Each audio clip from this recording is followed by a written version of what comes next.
Información de las y los trabajadores del mundo, sus organizaciones y sus luchas, globalizando la solidaridad. Hablamos de nuestras relaciones con las organizaciones internacionales en defensa de los derechos humanos de las y los trabajadores. Todos estos temas y más en La Internacional. Conduce Alex Volter, aquí en Radio Recabarren.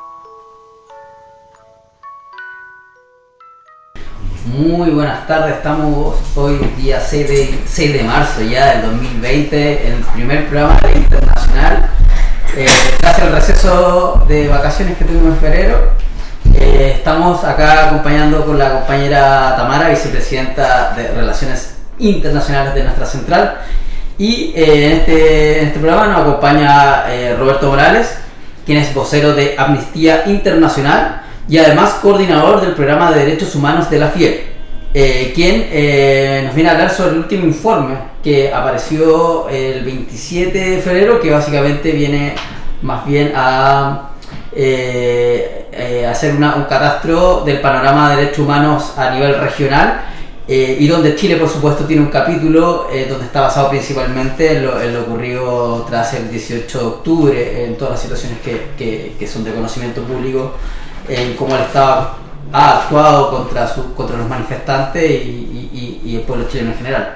Así que un gusto tenerte, Roberto, gracias por acompañarnos y también hablarnos de este tema que está tan en boga y con tanto interés de nuestros trabajadores y en general. Así que sí, muchas gracias por la invitación. Oye, sí, nosotros te queremos agradecer, Roberto, que hayas tenido el tiempo de poder de alguna forma estar con nosotros el día de hoy. Como manifestaba Dieguito, este es el primer programa que tenemos de vuelta de vacaciones, así que para nosotros es importante poder considerar este tema a propósito de marzo, porque marzo fue muy avisado, muy informado de que iba a ser un mes bastante complicado para las movilizaciones, y ha sido así. Se ha notado en estas últimas semanas, a principios desde el día domingo y durante estos últimos días, ha habido una mayor represión del Estado en contra de las movilizaciones que se están llevando a cabo.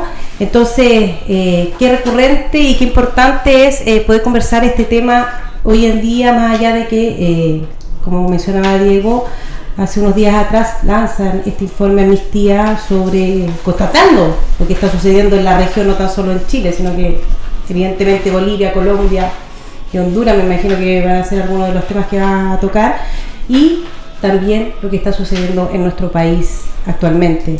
Así que, Roberto, ahí si nos cuentas un poco sí, lo que está pasando. Por la invitación. Solamente un minuto para decir que Amnistía Internacional es una organización global que trabaja por la defensa y promoción de derechos humanos, cuya característica esencial es que combina el trabajo técnico con equipos profesional y técnico con una cantidad importante de voluntariado. Nosotros tenemos más de 7 millones de personas que son voluntarias, activistas en todo el mundo, y tenemos presencia en más de 150 países y territorios.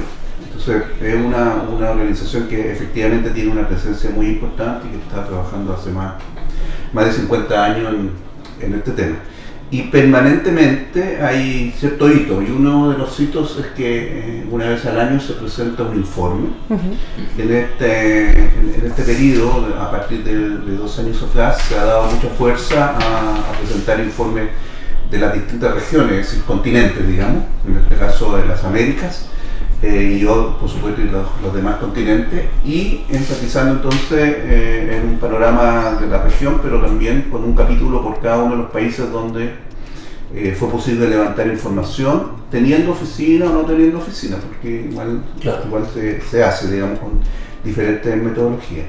Y este año, a nivel regional, el primer diagnóstico es que como dijo nuestra directora regional, es un diagnóstico desalentador, complejo, donde se ven muchos retrocesos desde el punto de vista de la situación de derechos humanos, y particularmente algunos temas. Un primer tema que también vivimos acá, pero que vivieron varios países, es que se identificó una cantidad enorme, según nuestros datos, millones de personas salieron a la calle en distintos países con un tema común, ¿no? Que era mejorar las situaciones de desigualdad, de corrupción, de impunidad, de alguna manera poner de manifiesto la precariedad en distintos temas y para nosotros, si lo ponemos en un lenguaje de derecho humano, la violación permanente de los estados, particularmente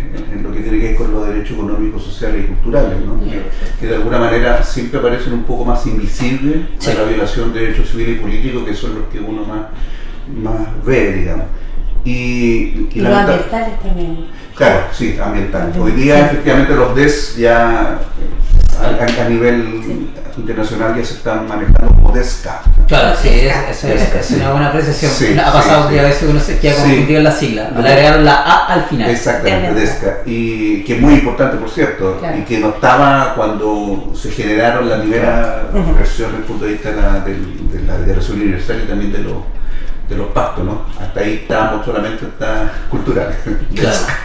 Y bueno, y en esta movilización masiva y generalizada a nivel de la región en distintos países, nuestra constatación es que, salvo excepciones, los gobiernos en general, la reacción que tuvieron fueron reacciones de represión, básicamente violenta, y con una cosa que es bien sintomática y que nosotros también denunciamos en el informe que hicimos el 21 de noviembre, que fue particularmente sobre la situación de Chile post estallido social, y que tiene que ver con utilizar la represión, la violencia, el castigo como una manera de inhibir a los manifestantes a que sigan participando, digamos, en este tipo de movilización. Eso es algo que ha sido muy criticado, nuestra apreciación ha sido muy criticada por la autoridad de gobierno, pero en general no se está dando solamente en Chile, se está dando en muchas partes donde se le genera temor a la gente a través de la violencia, a través de amenazas, para que efectivamente no vuelvan a participar y dejen de participar. Por lo tanto, ahí hay un dato importante que tiene que ver con en el fondo, decisiones escritas o no escritas, políticas expresas o implícitas, que lo que buscan o de omisión también muchas veces de no dar, de no refrendar ciertas actitudes que a lo mejor en un inicio fueron salidas de algunos agentes en específico, pero luego ya generalizado y la autoridad tiene que tomar carta en el asunto. Sí, eso es un buen dato, porque cuando se discute este tema, se dice, no, aquí no hay una política de Estado para dañar a los manifestantes, y se entiende que una política de Estado es algo que aparece casi escrito, ¿no? Que hay un documento. Una ley. Y eso obviamente no es así, porque como tú bien dices, cuando las situaciones se están dando son reiterativas, y no se toman las medidas necesarias para detener ese tipo, en el fondo tú estás avalando efectivamente ese tipo de situaciones. Por lo tanto, la metodología. Exactamente, y por lo tanto uno entiende que hay una intencionalidad, más allá que esté escrita o no esté escrita, digamos. Y eso es un tema muy importante. Y en este contexto de las movilizaciones sociales, nuestro número indica que 210 personas murieron violentamente en el marco de las protestas sociales a nivel de la región. En Haití, un número importante, en Venezuela, en Bolivia, en Chile, en Ecuador, en Honduras. Son los datos, hay más, pero son los datos más relevantes desde el punto de vista de las personas que murieron en ese contexto.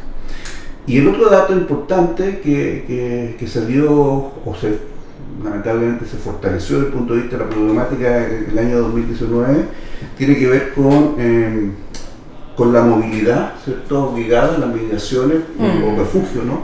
Por distintas situaciones, que muchas de ellas también tienen que ver con la situación económica y política de los países, digamos. O sea, hay una cantidad enorme de personas que se movieron a través de la región tratando de salir de sus situaciones complejas. Centroamérica sigue siendo uno de los sectores de la América donde hay más movilidad en ese sentido, y lamentablemente el desplazamiento que todos conocemos que se hace hacia Estados Unidos, y particularmente de personas que vienen de Honduras, Guatemala y El Salvador, fue complicado aún más por el cambio de las políticas que se hicieron en México, donde efectivamente se generó una modificación del punto de las políticas migratorias y bueno, y se restringió muy fuertemente ese tema. En los datos que nosotros tenemos que hay más de 59.000 personas que, pudiendo estar en Estados Unidos esperando su proceso de refugio o asilo, fue devuelto a México, o fuera de su frontera al menos, y la autoridad migratoria mexicana detuvieron y deportaron a más de 120.000 personas, pero había muchas personas más detenidas. Y lamentablemente de esas personas, más de 50.000 eran menores de edad, que es un hecho que le pone mucho más dramatismo. Claro, son un grupo vulnerable. Absolutamente, bueno, ya hemos visto todas las situaciones en las condiciones en que tanto, particularmente en Estados Unidos y en el último tiempo en México, las condiciones cuales se detienen, ¿no? Que son condiciones obviamente no adecuadas para menores para niños, ¿no? Niños, adolescentes, etc. Y el otro elemento relevante y dramático es que la región sigue siendo la región más violenta desde el punto de vista de los defensores de derechos humanos. Sí. Según datos de algunas organizaciones que trabajan más fuertemente este tema, hay identificadas 304 personas que a nivel mundial fueron defensores de derechos humanos, particularmente defensores del agua, la tierra, mucho más por ahí. El tema ambiental. Sí, claro. 304 personas fueron asesinadas en el mundo, de las cuales 208 fueron en nuestra región. ¿Y en Chile? En Chile ¿hay algún registro sobre...? No, nosotros recién se están visibilizando alguna... Pero usted caso de la Macarena Valdés. Exactamente. Quizás la más, claro, pero ello fue hace un par de años, pero la situación en Chile sobre los defensores está complejizándose cada vez más, pero hasta ahora en lo que nosotros tenemos antecedentes más bien de amedrentamiento, violencia, amenaza, que no es menor y son bastantes. Claro, porque en realidad esto informa igual para mantener la seriedad y tener obviamente que los gobiernos y las autoridades también lo reciban, tienen que ser con datos muy objetivos y muy duros, entonces tiene que ser muy prolijo la información finalmente que van recabando. Probablemente con el tiempo, ojalá no ocurra, finalmente uno nunca quiere que ocurra, pero eventualmente si que fuese así, o hubiese una investigación donde fuera donde hubiese una correlación, datos que apuntaran hacia allá, probablemente sí se verían reflejados en el informe futuro. Pero hoy día en Centroamérica, básicamente en México, donde efectivamente hay... Bueno, en México hay una situación de violencia también generalizada, que no solamente llega al tema de los defensores, hay el tema hasta los estudiantes universitarios, los femicidios, en general en Centroamérica son enormes, México particularmente, pero en el caso nuestro nosotros queríamos destacar un poco lo que sucede con los defensores de derechos humanos, que cada vez están siendo más perseguidos, digamos, y que en Chile particularmente, aunque los datos de asesinatos son un poco lo que decía Tamara, Macarena Valdés, que está en investigación, y algunas otras personas que han perdido la vida, el nombre que no han que estuvo de Ventana. Exactamente, también. Hay dudas, ¿no? Pero se está investigando, pero sí lo que se ha ido... Yo creo que hay mayor certeza el tema de la amedrentamiento y represión. Y eso de persecución, también. Tenemos el caso de Rodrigo Mundaca, de Guatemala, uno de los casos más emblemáticos. Nosotros estamos...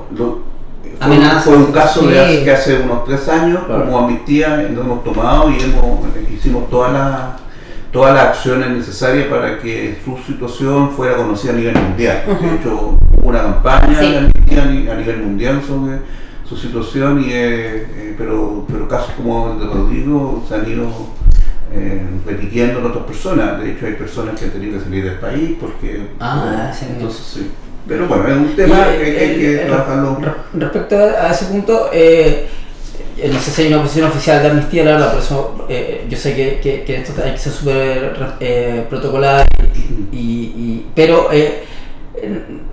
hay una particularidad de que respecto que en Chile Porque claro, siempre se habló un poco de que Chile era, bueno, en su momento incluso se habló de una especie de oasis. En general los índices de violencia son mucho más bajos que el promedio de la región, y eso en una época fue más o menos así, o por lo menos se mantenía muy muy por debajo.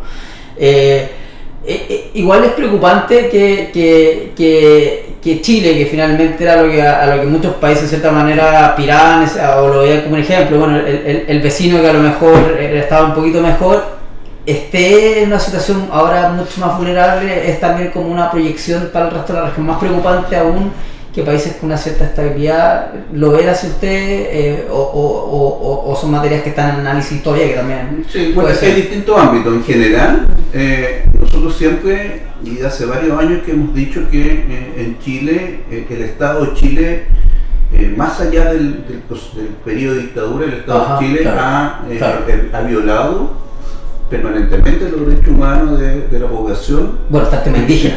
En distintos temas. Y nosotros también, durante años, hemos denunciado, tenemos informes sobre la violencia policial, particularmente de Carabineros. Sí, por lo tanto, para nosotros no es una sorpresa el actuar de Carabineros, porque siempre lo hemos denunciado y la violencia ha estado siempre permanente en su actuar. Por supuesto, en la cantidad como sociedad. Entonces, y lo otro que uno siempre trata de eludir, lo voy a decir muy abiertamente, es tratar de hacer comparaciones con otros países, porque si, claro, tú ves un país como Centroamérica, donde efectivamente hay 50 personas asesinadas, tú dices, bueno, estamos súper bien. Pero eso no es así, ¿no? El tema de la violación de derechos humanos no se hace un ranking, no es eso. Claro, no es cuantitativo ni cualitativo. No, o sea, cada país tiene una realidad y lo que uno busca en términos de ideal es que los derechos humanos sean respetados en todos sus ámbitos, con todas las personas, y hacer elementos comparativos no sirve, porque en el fondo lo te da pie también a personas que tratan de minimizar el tema, y por lo tanto no sirve mucho. Pero claramente los temas sobre los cuales hay vulneración de derechos humanos puede ser distinto de un país a otro, que tiene que ver obviamente con su realidad social, política, económica. Ahora en Chile, claramente a nuestro juicio, y lo hemos dicho muchas veces, la violación de derechos humanos en el ámbito de los derechos económicos, sociales y culturales siempre ha existido. Lo que pasa es que a lo mejor no estaba tan visible, no sé. O afectaba a grupos de la población que finalmente siempre eran invisibilizados y que no podían, y que no traspasaban básicamente el muro de exponer su caso. Y por lo demás, el otro lado, la empatía también del resto, de hacer de eso también un tema, porque finalmente uno podía solidarizar, pero sí, ahí hay un diagnóstico bien dramático que nos hemos dado cuenta, yo creo que como sociedad, es que ante esta violación masiva y generalizada de derechos humanos en este periodo, en realidad, al parecer, la sociedad chilena no tiene tanta conciencia de lo que esto significa, ¿no? Y eso de alguna manera un poco tú puedes retroceder en el tiempo y te das cuenta que había una serie de situaciones muy, muy complejas de violación de derechos humanos en que la sociedad chilena no reaccionaba, ¿no? Por ejemplo, hay hoy día el Instituto de Derechos Humanos hace ya un par de años generó un mapa de los conflictos medioambientales, socioeconómicos medioambientales.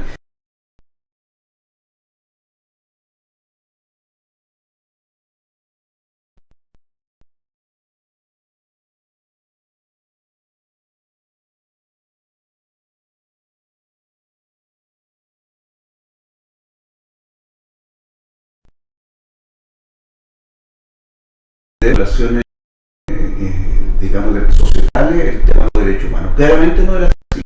Y quizás, por supuesto, claramente elementos que no nos permitía visibilizar algunos temas que claramente no tenían el estatus de derechos humanos. Por ejemplo, cuando uno habla de vulneración en el mundo del trabajo, tú le das el carácter de un tema, una vulneración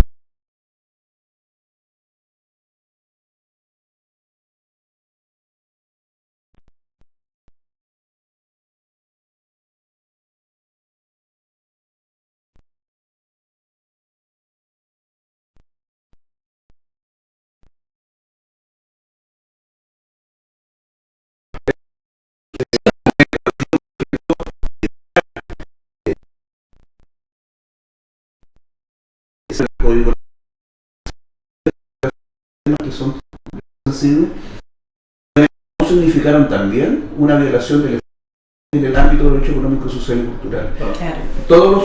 Todas las investigaciones más bien tienen que ver con derechos civiles y políticos.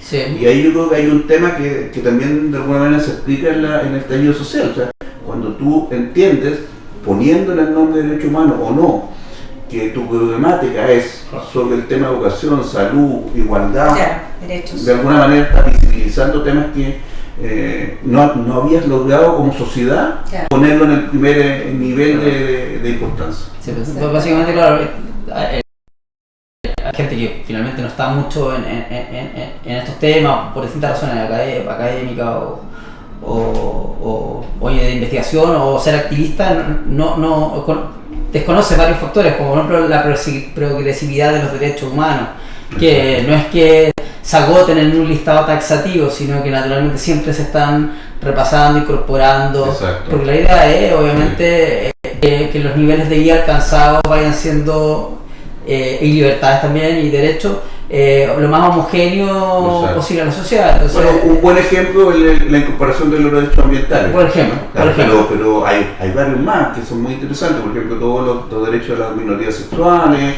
bueno, el tema de las mujeres, por supuesto, y otros, ¿no? Y eso es bien interesante porque si uno se pone a indagar cómo aparecen, cómo se visibilizan y se formalizan esas problemáticas sociales en derechos humanos, un elemento que es común, o aparece en varias partes, es que estos, comillas, nuevos derechos o nueva formalización de derechos tienen que ver con trabajos que la sociedad civil, organizaciones de la sociedad civil empujaron fuertemente a los organismos internacionales. Bueno, el tema de las mujeres, el tema de las minorías sexuales son muy notorias, digamos, ¿cierto? Bueno, en el caso de mujeres, todo lo que tiene que ver con la libertad y el derecho a elegir y manejar su cuerpo, no fueron porque burócratas de la Naciones Unidas se lo ocurrió eso, fue porque la sociedad civil lo empujó permanentemente, y eso es bien interesante porque le da una legitimidad mayor entonces a lo que hoy día entendemos como la doctrina de los derechos humanos.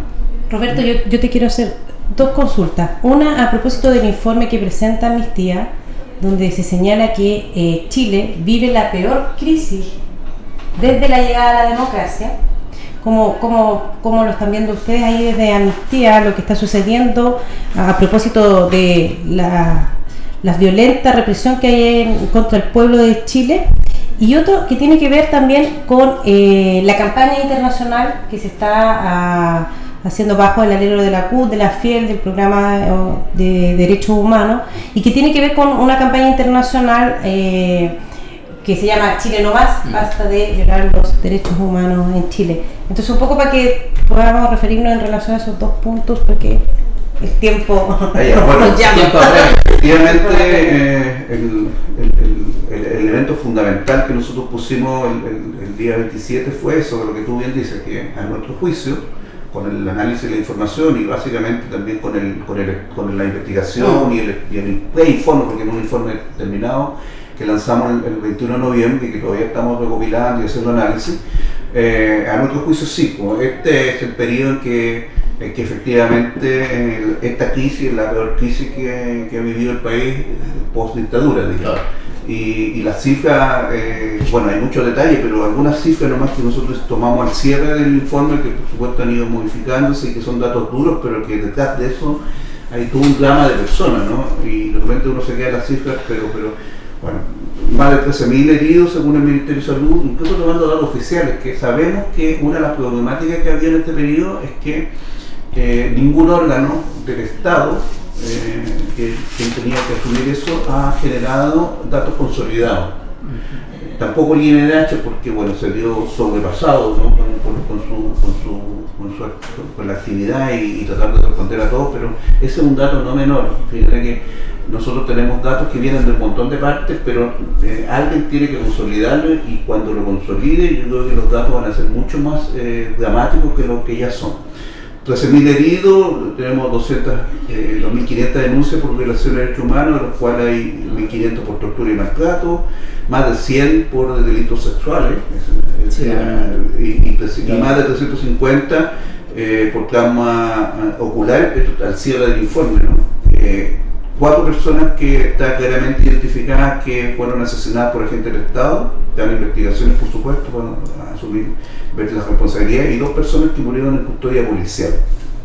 En el informe que nosotros emitimos en noviembre, nosotros pudimos documentar uso de armas letales, uso de armas menos letales como perdigones y balines, ataque a observadores, periodistas, muchos casos de tortura y malos tratos, por supuesto, la violencia sexual que ya se dijo, y la conclusión que nosotros sacamos en ese momento y que seguimos manteniendo, ¿no? Por lo cual hemos sido fuertemente criticados, descalificados por el gobierno, son 2 básicamente. Primero, que el uso excesivo de la fuerza con la intención de dañar y castigar a la población que se manifiesta, eso es el primer dato. Y lo segundo, a nuestro juicio, por los datos que hemos podido reunir, la intención de la Fuerza de Seguridad de lesionar a quienes se manifiestan para desincentivar la protesta. Es un poco lo que nosotros queríamos. Bueno, quiero decirle que además de levantar 23 casos en 8 regiones, casos más bien paradigmáticos de lo que estaba sucediendo, nosotros con un equipo que es de profesionales expertos en la verificación digital, analizamos más de 130 piezas de audiovisuales donde efectivamente, por ejemplo, podemos identificar claramente el tipo de armamento y el tipo de municiones que fue usado por las fuerzas militares y de carabineros. Por lo tanto, tenemos datos que son tremendamente en detalle y que son muy difíciles de desacreditarlo. Eso porque uno de los valores que tiene Amnistía Internacional a nivel mundial es que, como tú en un momento lo señalabas, es que los niveles de metodología y rigurosidad en los informes son de estándar muy altos, porque claramente siempre estamos de alguna manera siendo interlocutores y no necesariamente amistosamente como de los gobiernos, porque los gobiernos en general, como decíamos en el informe, a los gobiernos no les gusta que nosotros entreguemos los informes. Pasa aquí, está pasando en Colombia y pasa en otros países donde claramente, independientemente del color político del gobierno, porque una cosa es la definición política que tengan los gobiernos y otra cosa es el tema de la violación de derechos humanos, donde los gobiernos son los primeros responsables, porque son el ejecutor del Estado en que estas cosas no se hagan, digamos, no se realicen y proteger. Entonces ahí, bueno, por supuesto hay temas de nosotros no queremos, no somos ni amigos ni enemigos de ningún gobierno, porque simplemente entregamos la información, recopilación de datos y los datos hablan por sí. Y lo que pedimos es que los gobiernos cuyos estados han firmado convenios internacionales lo respeten simplemente.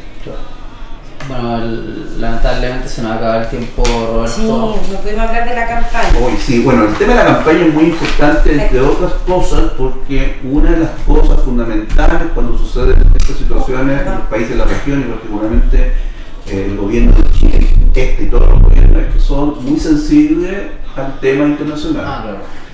Y eso, por tanto, todas las acciones que puedan realizarse, que de alguna manera tengan ese énfasis, donde se conozca, donde la opinión pública internacional, los organismos internacionales de cualquier tipo, en este caso de los trabajadores, pueda de alguna manera generar, visibilizar de buena manera esto. Por supuesto, es un aporte muy, muy importante. Y así que, bueno, un llamado a poder fortalecer esa campaña, a poder generar más acciones, por supuesto, porque una de las cosas que nosotros sentimos es que esto no ha terminado. La violación de derechos humanos ha ido mutando de un tipo a otro. Hoy día está centrada en carabineros, por cierto, pero en algún momento hubieron militares, en algún momento hubieron asesinatos, hoy día más bien tiene que ver con el tema de represión.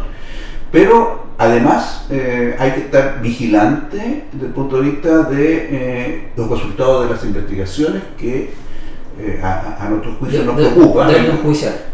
Investigaciones judiciales, porque el mismo Instituto de Derechos Humanos la semana pasada generó en sus vocerías, señaló la preocupación que ellos tenían por la lentitud en los procesos. Y eso es muy importante porque fíjate que no sabemos quién le disparó al compañero Gatica. Sí, todavía no sabemos Gustavo Gatica a Gustavo, y tampoco Fabiola Campillay. Y hay muchos de los asesinatos que fueron de los primeros días, creo que el 21 y el 22 de octubre son los días en que murieron las personas en manos de la gente del Estado. No tenemos resultados. Claro. Y eso es muy preocupante porque nosotros, no nos puede pasar de nuevo, como nos pasó en la dictadura, que efectivamente estemos 40 años después tratando de identificar a los responsables. Claro. No, y además que la investigación penal, yo no es mi área precisamente, pero por lo que sí uno puede escuchar o incluso hablar a estos mismos ex PDI o investigadores, que es clave el tiempo de la diligencia para obtener básicamente las pruebas, porque finalmente podemos saber todos quién es o más o menos identificado, pero si no logran recuperarse las pruebas, se pierde, se borran las tarjetas de, bueno, ha ocurrido De memoria, claro, de memoria, etcétera, y todo lo que puede ocurrir detrás. Finalmente podemos quedar, como tú dices, en una... Y eso naturalmente tampoco es un poco torpe desde el punto de vista también estatal, pero finalmente te genera una nueva bandera de lucha, que además es la no reparación, la no investigación, la impunidad. Impunidad. Sí, yo creo que eso es básicamente el mayor problema que tenemos hoy día, porque cuando tú tienes a carabineros que tiene protocolo y esos protocolos no se cumplen y no pasa nada porque no se cumplen, porque no pasa nada, en el fondo estás generando impunidad. Roberto, te queremos agradecer por habernos acompañado el día de hoy y queremos irnos a la pausa con una canción en homenaje a Gustavo Gatica de Nano Esther, Regale mis ojos.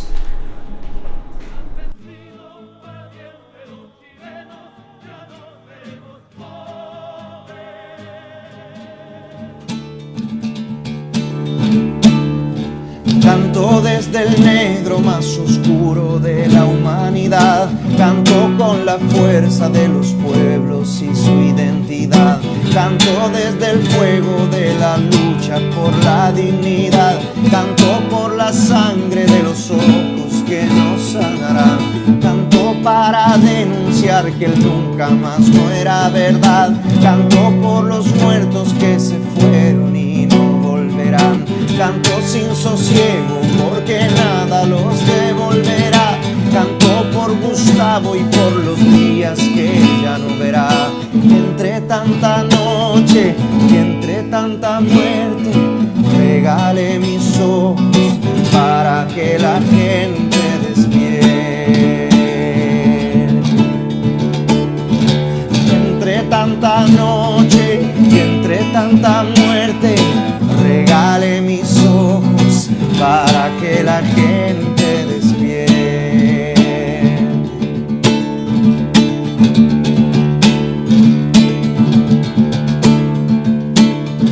Canto como un río de esperanza por lo que vendrá, canto porque el miedo que tenemos se nos pasará, canto y luego exijo que ya no haya más impunidad, canto pa' que el canto sea un arma de la libertad, canto con los niños que son libres de toda maldad, canto por los viejos que merecen otra realidad, canto y tengo pena y me da rabia la desigualdad, canto porque el verso es mi fusil en esta sociedad.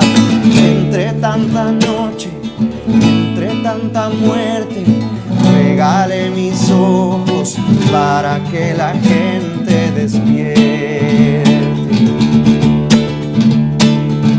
Entre tanta noche y entre tanta muerte, regale mis ojos para que la gente despierte. Entre tanta noche y entre tanta muerte, regale mis ojos para que la gente despierte. Entre tanta noche y entre tanta muerte, regale mis ojos para que la gente despierte.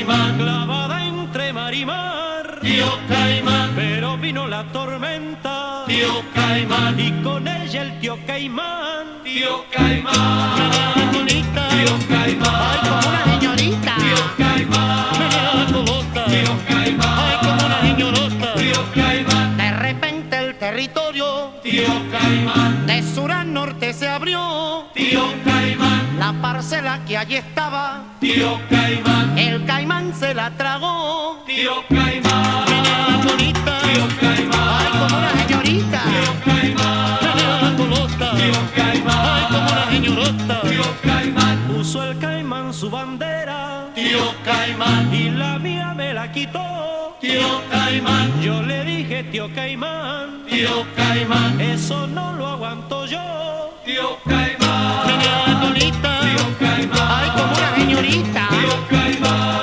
la colota, tío Caimán, ay como una señorota, tío Caimán hablaba inglés, tío Caimán, y andaba por todo el mundo, tío Caimán, y en cada sitio que iba, tío Caimán, metía su colmillo inmundo, tío Caimán, la colita, tío Caimán, ay como una señorita, tío Caimán, la colota, tío Caimán, ay como una señorota, tío Caimán, hoy con su cola cortada, tío Caimán, anda loco el tío Caimán, tío Caimán, le dieron palos en Cuba, tío Caimán, y le dieron en Vietnam, tío Caimán, la colita, tío Caimán, ay como una señorita, tío Caimán, la colota, tío Caimán, ay como una señorota, tío Caimán, y yo como soy chileno, tío Caimán, a mí no me engaña nadie, tío Caimán, le daré palo al caimán, tío Caimán, a su padre y a su madre, tío Caimán, la colita, tío Caimán, ay como una señorita, tío Caimán, la colota, tío Caimán, ay como una señorota, tío Caimán. Muy buenas tardes, estamos ya en el segundo bloque del programa La Internacional acá en Radio Recabarren. En este segundo bloque nos acompaña doña Maribel Batista, quien es especialista principal en actividades de los trabajadores de la oficina de OIT Conosur, acá en Chile, que está ubicado acá en Santiago. Así que muchas gracias Maribel por acompañarnos en este bloque de La Internacional.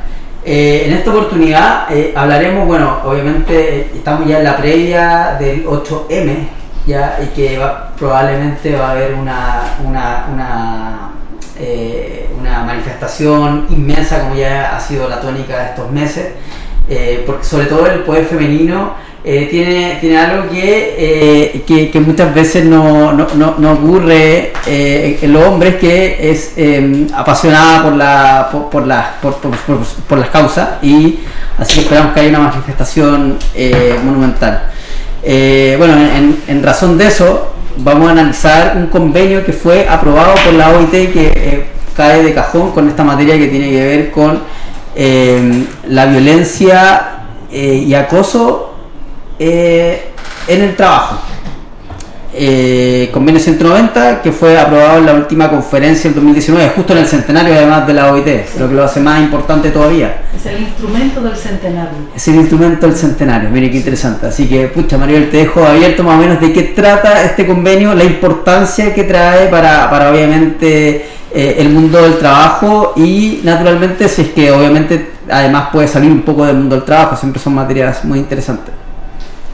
Bueno, Diego, muchas gracias a ti y también a Tamara por la oportunidad en un día tan importante como es, no estamos en el 8M, pero es la antesala del 8 de marzo, que es un día tan relevante respecto de los derechos de las mujeres trabajadoras.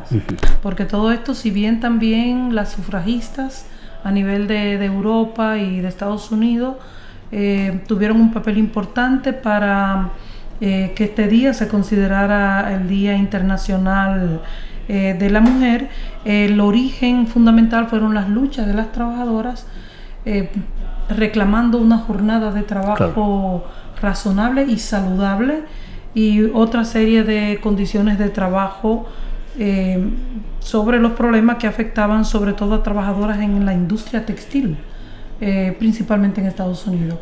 Y bueno, tomar en cuenta que sí, el convenio 190, que está complementado por una recomendación, la 206, son los dos instrumentos normativos del centenario de la OIT, y ello le da ya una importancia fundamental, aunque en esa conferencia, la 108 del 2019, también se adoptó otro instrumento, pero este más de carácter político, como es la declaración del centenario sobre el futuro del trabajo.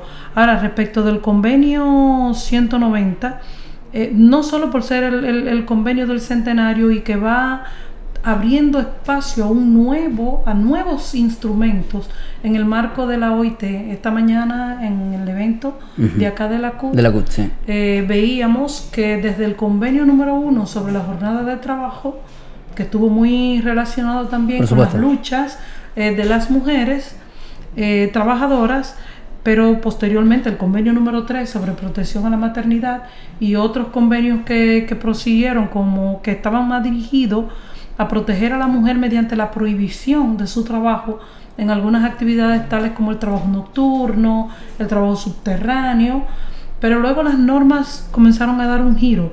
Ya no solamente iban dirigidas a proteger a la mujer como si fuera un ser de menos categoría, con excepción, por supuesto, de la protección a la maternidad, porque hasta el momento del desarrollo de las ciencias médicas y la tecnología, la mujer es la que se sigue embarazando y teniendo, ¿verdad?, los hijos y las hijas. Pero posteriormente entramos en una fase con el convenio 100 sobre no discriminación en materia de sobre igualdad de salario entre la mano de obra femenina y la mano de obra masculina, que va abriendo otro formato del instrumento internacional respecto de los derechos de las mujeres, culminado con el convenio 111 sobre no discriminación e igualdad de oportunidades y de trato, que ya da un giro no solamente a la protección de la mujer como mujer, sino hacia la igualdad y la oportunidad y de trato, que posteriormente con el 156, que es el convenio sobre trabajadores con responsabilidades familiares, va fortaleciendo ese marco de los derechos ya desde una perspectiva de la igualdad. Claro, o sea, porque no solo la mujer trabajadora estaba a cargo, podía estar a cargo de la familia, sino que también hombres que se dedicaran por distintas razones, condiciones específicas. Exactamente, entonces fíjate que es de los convenios 156 el que habla de la licencia parental, mientras que el 103, que fue superado por el 103 y posteriormente por el 183 sobre protección a la maternidad, habla de la licencia pre y postnatal y de todas esas facilidades que hay que darle a la mujer cuando tiene un hijo o una hija. Pero es el 156 que lleva el tema del derecho de la licencia parental y de que la importancia hombres y mujeres tienen la misma responsabilidad, aunque sabemos que es un convenio, por supuesto, que ayuda a equilibrar mucho a la mujer, porque todavía hasta el 2020 que estamos, la carga de la familia, la carga del trabajo doméstico no remunerado recae en gran medida. Hay unas cifras que salieron que son, pero prácticamente representan puntos del PIB si se pagara eso. Así es, el trabajo doméstico no remunerado. Claro, por eso, trabajas la vida entera y eso no se considera. Y ahí no hay prácticamente muchas veces no hay horario. Yo creo que es el peor trabajo de todas maneras, en términos del esfuerzo físico y emocional y mental, y lo poco beneficios que tú obtienes a cambio. Y luego entonces viene el convenio 189, trabajo decente para la trabajadora doméstica, saldando una deuda. Bueno, Chile lo tiene ratificado. Sí, todo esto que he mencionado Chile lo tiene ratificado. El 103 de protección a la maternidad, el 100, el 111. No faltaba este. Y el 156 y posteriormente el 189, todos están ratificados por... Claro, y que y eso es importante decirlo, hay muchos de esos que han obviamente reflejado en las legislaciones posteriores. Por ejemplo, el postnatal 6 meses en Chile. que ahora incluso quieren incorporar también que los hombres también lo tengan. A lo que nos estamos refiriendo, claro, a la licencia parental, de claro, que el hombre también tiene el derecho. Y que la mujer incluso si ella quisiera, ya en ciertas condiciones naturalmente, pudiese volver y que el hombre se quedara a cuidar la criatura. Claro. Y esto es muy importante porque conforme a la ciencia, y hay un documental en un canal por internet, que no voy a mencionar el nombre, que demostró unos experimentos que la hormona que desarrolla la mujer, que se crece durante el periodo de la maternidad, también la desarrolla el hombre cuando entra en contacto con la criatura de manera sistemática. Claro. Entonces, fíjate cómo el hecho de facilitarle también al hombre que esté con los hijos y las hijas, que comparta las responsabilidades familiares, que comparta las responsabilidades del hogar, es una medida para seguir con la liberación y la igualdad de oportunidades y de trato para las mujeres, pero también respecto de los derechos del hombre. Claro. Muy interesante materia que nos comentaba. Bueno, no tenía idea de ese ultimato, que sí, probablemente en todo caso que también van de cierta forma reafirmando también la importancia de esos y que hay muchos temas que básicamente son culturales y que ni siquiera tienen sustentos científicos, sino que son más bien porque personas en cierta época aprovecharon y lo siguieron repitiendo, pero sin más allá de las consecuencias que incluso podría tener para el hombre. O sea, ese desapego que muchas generaciones se criaron de los padres, las vemos ya cuando son adultos también en su forma de relacionarse. Exactamente. Entonces finalmente también y la falta de empatía, muchas veces la violencia, muchas veces también se va ocurriendo por esa falta, la falta de que cómo se criaron en ese entorno, de la convivencia, claro, que debieron haber tenido desde el momento mismo de que nace la criatura. Compañera, ¿cómo está? Estábamos acá desarrollando la materia. No, es que asamblea paralela, entonces estábamos con una actividad. Sí, no, de todas maneras. La compañera Maribel, previo al programa, me decía cómo ha empezado este marzo, ha sido así de intenso para todos, así que completamente excusada. Entendemos que ha sido todo muy fuerte. Bueno, se viene también estamos en tema de campaña del apruebo y de la convención constituyente, así que también recordar eso. Y bueno, quiero hablarte un poquito más acerca del 190. El 190, previo, hay un país que lo ratificó recientemente. Sí, todavía ya lo aprobó su Congreso. Fue Uruguay. Sí. Fue de los 4 primeros países que declaró a la OIT la intención que tenían de ratificar. Son los países Argentina, España, Finlandia y Uruguay. Uruguay ya su Congreso lo aprobó y todavía para que salga como ratificado en nuestra página web, falta que se deposite el instrumento de la ratificación, pero ya es un paso más formal.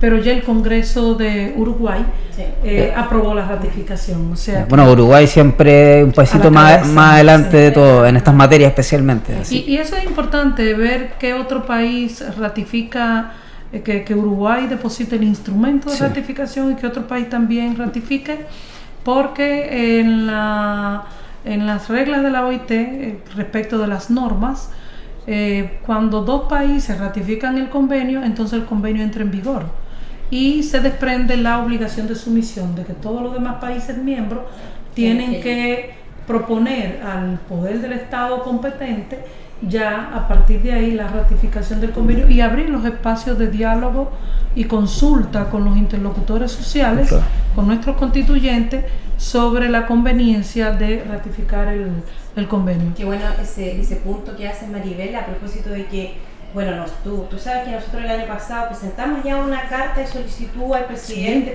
para efectos de pedirle que envíe el proyecto de convenio a sumisión al Parlamento y que hasta el día de hoy no hemos tenido ninguna respuesta en relación a esa carta, pero como ahora en paralelo a la asamblea que se está haciendo de mujeres, también se está iniciando ya formalmente la campaña desde la Central Unitaria de Trabajadores, desde la Vicepresidencia de Mujeres, de la Mujer, también una serie de actividades para efectos de poder también, con el objetivo de poder, y que tengamos la posibilidad de que ese convenio sea ratificado lo antes posible, que es algo que a nosotros nos interesa mucho a propósito de estos grandes niveles y estos aumentos de niveles que han habido de denuncias, de abusos, de casos de discriminación, de acoso, etcétera, no tan solo para las mujeres trabajadoras, sino también para los hombres trabajadores. Sí, porque es para todos. Los empleadores o los mandos medios de pronto en las empresas abusan de su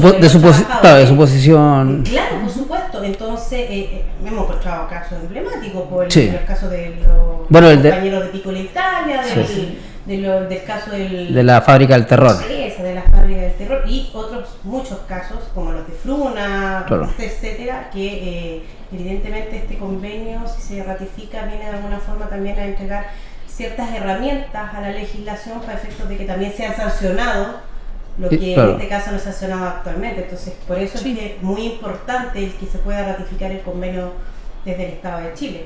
Sí, mira, este convenio 190 cae, ¿verdad? Quizás en el momento más oportuno, porque como dice Tamara, hemos visto el aumento de los problemas de violencia y acoso en el mundo del trabajo, que fíjate, es una de las características de este convenio, que da un salto a la mayoría de los instrumentos de la OIT que siempre dicen en el lugar de trabajo.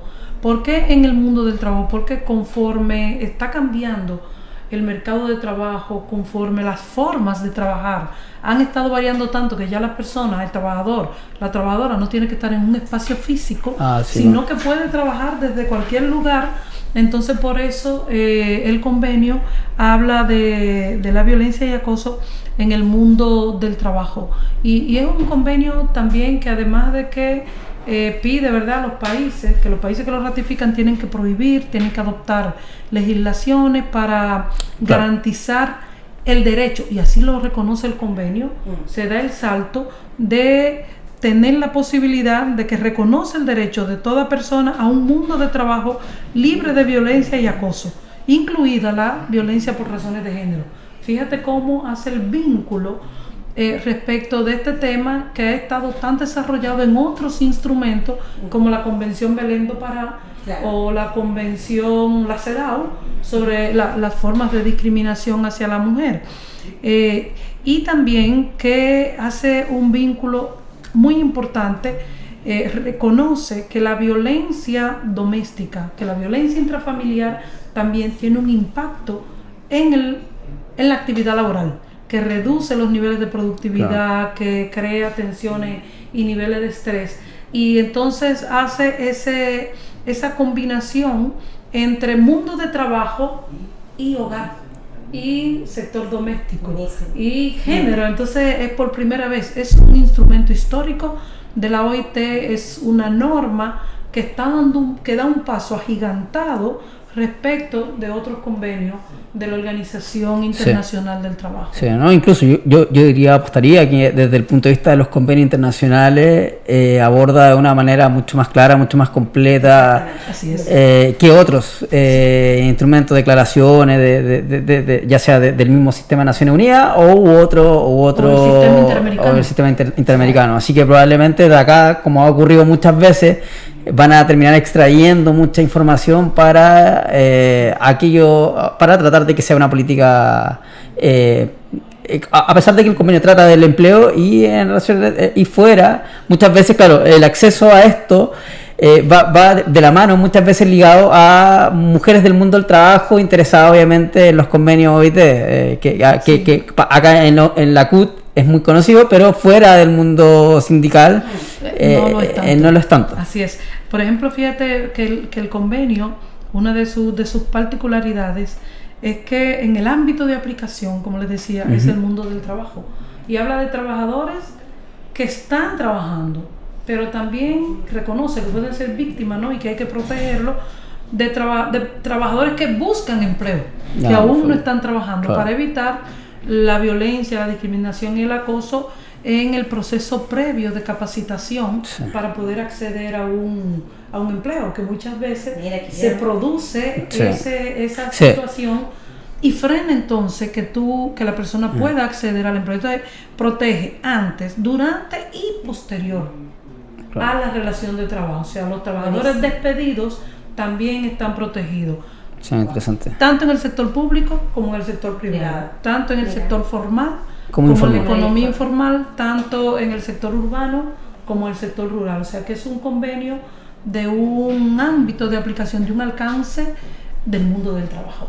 Y también otra cosa que quería comentar y que promueve, ¿verdad?, que reconoce que hay grupos que requieren de una protección y una fiscalización mayor, donde entran, por supuesto, las mujeres y las niñas, que solemos ser las más víctimas, mayormente víctimas de violencia y acoso, aunque también los hombres pueden serlo, pero las cifras demuestran que es un problema más que afecta mayor cantidad a mujeres y niñas, a poblaciones migrantes. También, por supuesto. A poblaciones de etnias minoritarias, poblaciones indígenas, personas por su orientación sexual. Por supuesto. Aunque no la describe así, es otra historia, pero sí manda a tener esa protección especial respecto de esos grupos que pueden ser más vulnerables. E incluso habla de proteger frente a terceros, porque muchos actos de violencia no necesariamente son cometidos contra un trabajador o una trabajadora por un compañero de trabajo, por un superior, ¿verdad? Sino que puede provenir de un usuario del servicio. Ah, perfecto. O una empresa que contrata, que tiene relación comercial con esa empresa. Con esa empresa. Como ocurre con maestros, maestras, enfermeras, médicos, doctoras también, en el sector, por ejemplo, del ocio. Todo lo que tiene que ver con el turismo, ¿verdad? Donde se sirven bebidas alcohólicas, lugares alejados, en fin, todo lo que tiene que ver con servicio. Muchas veces el usuario, su impotencia, la descarga ¿con quién? Contra el trabajador, contra la trabajadora. Entonces también ahí el convenio, de nuevo, es una gran novedad en el marco del sistema normativo de la OIT, porque involucra que se tienen que tomar medidas para reducir los riesgos de la violencia respecto también de terceras personas, provenientes de terceras personas. Buenísimo. Oye, Maribel, te tenemos que despedir porque aquí en la radio todo el tiempo siempre se nos acorta cuando tenemos temas tan interesantes como el convenio 190. Se hace corto. Queremos dejarte invitada ya para otra ocasión para que podamos hablar más largamente y largamente de lo que es el convenio 190. Queremos también dejar invitados a todos los que nos escuchen y nos están viendo. El día de hoy vamos nuevamente a Plaza Dignidad. Sí, como todos los viernes. Claro, como todos los viernes. Hoy es muy importante mencionar que va a estar Iyapu y Enano Esther desde las 6:30 en Plaza Dignidad. Y también les dejamos invitadas para el día 8 y 9 a las actividades también que tenemos con la coordinadora 8M. El día 8 la marcha parte a las 11 de la mañana y el día 9 la huelga general también desde Plaza Dignidad. Bueno, cerrar simplemente con agradecer a Maribel y también, repetir cómo es el número del convenio para que lo puedan echar un vistazo y hay información. Y la recomendación también. Y la recomendación. Disponible en la página web, lo googlean y se lo trae directamente. Convenio 190, recomendación 206. Así sobre violencia y acoso. Así que para que le echen un vistazo, la revisen y la van interiorizando y socializando también, compartiendo con sus propios compañeros. Así que eso, muchas gracias Maribel. Y también agradecer a la compañera Tamara. Y queremos dejar un tema, ¿sí? Sí, Anita Tijoux, Antipatriarca.